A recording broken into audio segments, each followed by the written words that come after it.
Então, eu vou contar uma história, uma história relacionada com a educação, porque é uma história do meu ingresso no magistério numa região muito difícil de selecionar, né? Em 1968, eu fui escolher em São Paulo, né, ingressar como professor, tinha passado no concurso. Eu escolhi Ribeira, porque naquela época você olhava pelo mapa e Ribeira era um município vizinho do município de Itararé. Então, pelo mapa, a escola mais próxima que eu tinha aqui em Itararé era a escola de Ribeira.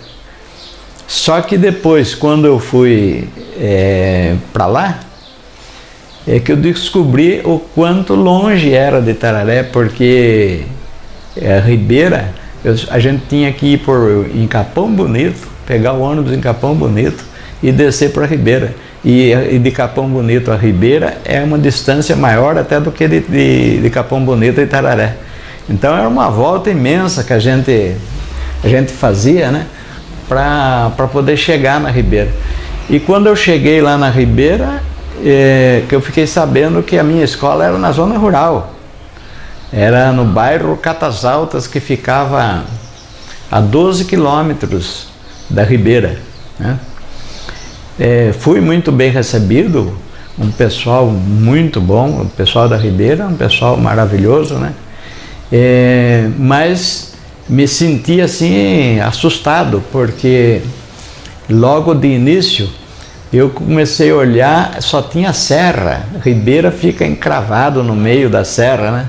Então é montanha dos dois lados e mata, né? Eu fiquei, a gente é acostumado aqui na região nossa, né, que é uma região plana, né? De repente a gente chegar lá, ver só montanha, a gente vai entrando até em depressão. Mas fui para a minha escola e cheguei na escola, tive uma outra decepção, porque escolas da região da Ribeira era uma região muito pobre. Eu até acredito que Ribeira era o município mais pobre naquela época do estado de São Paulo. As casas na zona rural era quase tudo casa de sapé, né? Com reboca de barro, rebocado de barro, né? Então era comum o barbeiro ainda nas palhoças, né? E a escola onde eu fui lecionar era uma escola de madeira, caindo os pedaços, vamos dizer assim. Dentro da sala, aquelas mesas, aquelas carteiras antigas, carteiras duplas do tempo do Império, né? Lousa em péssimo estado, giz era uma pedra que a gente tinha na região lá para poder escrever na lousa, mesa do professor tudo cheio de cupim, e é uma dificuldade muito grande. Uma dificuldade que eu tive também nessa escola foi que, nesse bairro, foi que praticamente não tinha lugar para você parar, não tem pensão, não tem onde parar. Então me cederam uma casinha velha lá também, onde tinha um depósito de arroz, e eu fui morar, botei um colchão de palha lá na casa e fui me ajeitar para dormir lá à noite. Era cheia de barata, por causa do arroz que tinha no depósito lá. E assim comecei a dar aula e já pensando como é que eu ia fazer numa situação daquela, né? Era melhor dormir na beira do rio do que dormir dentro da casa cheia de palha de arroz, né, e barata. Aí o dono da venda se compadeceu de mim e me arrumou um quartinho no fundo da casa dele, e eu pude melhorar a minha situação. Mas comecei a conviver com uma realidade completamente diferente de Itararé. Lá a fala, a cultura era toda diferente. Por exemplo, a fala dos alunos, né, tinha uma linguagem diferente que eu tive que ir descobrindo. Por exemplo, o significado das palavras, do que eles falavam, né? tive que começar a entender a realidade da Ribeira naquela época, né? Os alunos falavam, por exemplo, o peixe cascudo nosso aqui, lá era conhecido por anhã, né? Namorada era xodó, moça também tinha um outro nome que eu nem me lembro mais.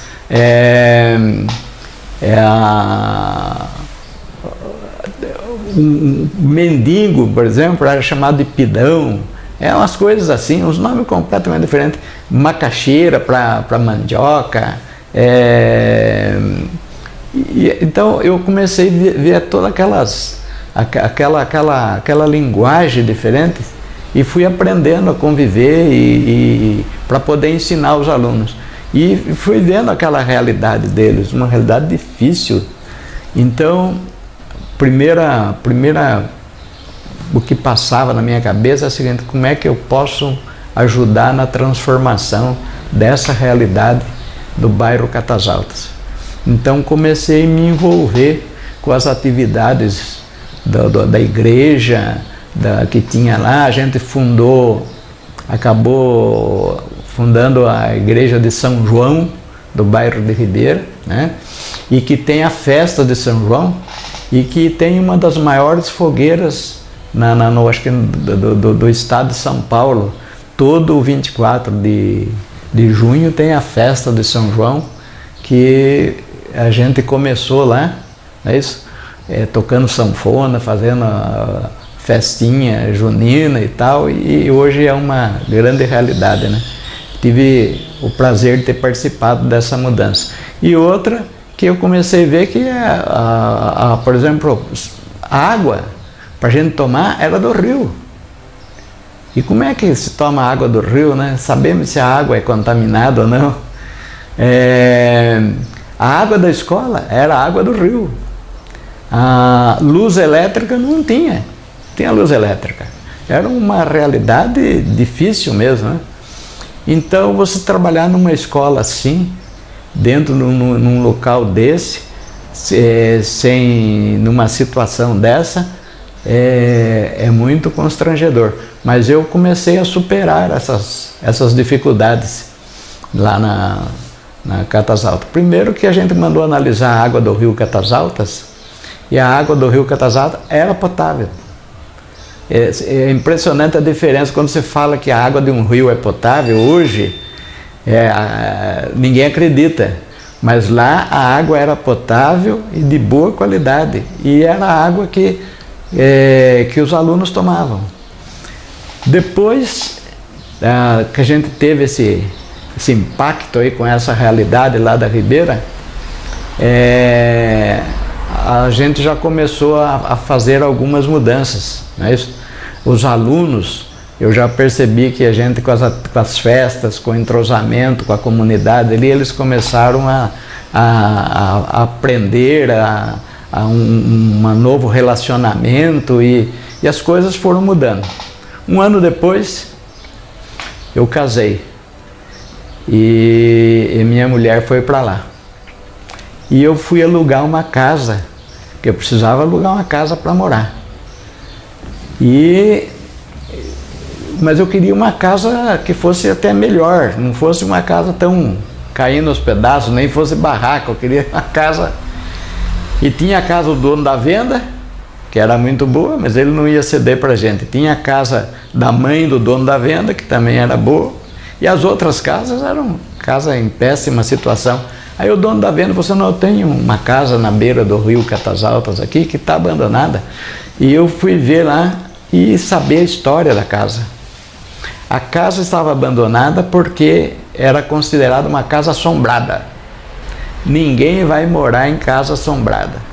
Então essa casa era uma casa grande, mas muito antiga, mas abandonada, cheia de mato. Eu falei: olha, se for por assombração, pensei comigo, eu venho morar aqui porque assombração a gente dá um jeito de conversar com a assombração, se for o caso. E mandei limpar todo o terreno, o terreno, mandei arrumar a casa, dividi a casa no meio porque era muito grande, né? Fiz uma cozinha, uma sala e um quarto. Aproveitei os cômodos melhores da casa e foi assim que em 1969 eu levei a minha mudança de Tararé para Catas Altas e casado cheguei lá mostrar a casa para minha esposa Clarice e o Fiora com o seu caminhãozinho que foi levar a minha mudança daqui para lá, né? Todos conhecem que Tararé, o Fiora foi sempre trabalhando em mudanças, né, com o caminhão. E ele chegou lá com a mudança, colocamos dentro da casa e passado uns dias, eu e a minha mulher lá dentro da casa convivendo, eu dava aula, a escola era próximo, né? Começou um barulho à noite e toda noite aquele barulho enorme. Então a minha mulher já queria vir embora. Não vou ficar aqui em uma casa assombrada, faz muito barulho, não tem jeito de viver. E o barulho, parece que toda noite aumentava o barulho. E eu logo arrumei uma Bíblia, falei, isso deve ser assombração, nós vamos conversar com a assombração. E começamos à noite, fazia uma leitura do Evangelho, e depois da leitura fazia uma prece, para a gente dormir sossegado. Mas chegava à noite aquele barulho enorme em cima da casa. Falei, não é possível, será que é alguma pessoa que está às vezes querendo fazer uma brincadeira ou querendo arrombar a casa? Cheguei até sair à noite, de madrugada, mas não via ninguém. E aquele barulho, né? Aí numa das noites, depois de já estar meio acostumado com aquele barulho, resolvemos fazer uma prece sincera, eu e minha mulher. Levantamos a mão, lemos um trecho do Evangelho e pedimos de coração para Deus, eu pegando na mão dela, assim, que Deus mostrasse o que era, se fosse assombração, que saísse, que fosse retirado, mas eu queria desvendar aquilo porque eu queria ter um pouco de paz para poder dormir e cuidar da escola. E nessa hora da prece, com a mão levantada, eu senti que caiu um pingo na minha cabeça. Quando caiu aquele pingo na minha cabeça, eu senti um mau cheiro. Falei, mas isso aqui é cheiro de urina. Parei, tirei a mão e falei, tem alguma coisa errada aí. Assombração que eu sei, não mija na cabeça de ninguém. E imediatamente eu e minha mulher saímos, fomos contar para o dono da venda, né? E o dono da venda lá, isso foi no outro dia, né? Fomos contar para o dono da venda e o dono da venda falou assim, deve ter alguma raposa lá em cima, ou algum rato grande, né? Falei, quem que pode subir lá? É o Chancho. Chancho era um morador que tinha lá, que era meio alocado, esses caras meio... que todo mundo tinha medo dele porque ele era meio louco, né? O nome dele era Ângelo, mas era conhecido por Chancho. Daí eu fui falar com o Chancho lá. Eu falei, você pode ir lá olhar para mim no forro lá, porque eu nem escada tenho. Ele falou assim, eu dou um jeito, lá tem uma árvore lá do lado da casa, lá que dá para mim subir na árvore e entrar pelo telhado lá. Eu vejo como é que é lá. E assim foi lá o Chancho e subiu na casa e descobriu que estava cheio de ninhos de gambá. Depois até fiquei com dó porque esse Chancho pegou uma espingarda e matou todos os gambás, né? Então, mas foi assombração, nunca mais teve assombração.